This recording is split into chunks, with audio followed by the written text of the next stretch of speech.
Hi guys! So it's Luto Serie again. Magluluto tayo ng pork tonkatsu. Wow! So ginaya ko lang actually guys yung natikman ko sa Tokyo kasi nga parang masarap siya. So sabi ko magluluto ako.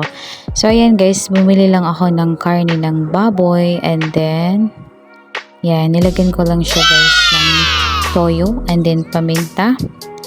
Binabad ko lang siya ng mabilisan tapos yan, ginamitan ko lang siya ng crispy fry tapos yung breadcrumbs. Actually dapat gagamitan niya ng itlog kaso yung anak ko is bawal siya sa itlog, so water na lang yung ginamit ko para dumikit yung breadcrumbs. So, ayan na guys yung final, tapos ipiprito na natin siya.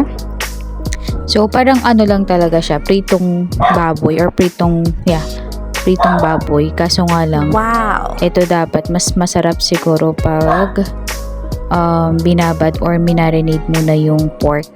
So ayan na guys, tapos na siya, hinati-hati ko na lang siya and then gumawa na rin tayo ng ating sauce or yung sausawan natin yung gravy. So I hope you enjoyed the video guys. Thank you for watching, like and comment. Bye bye.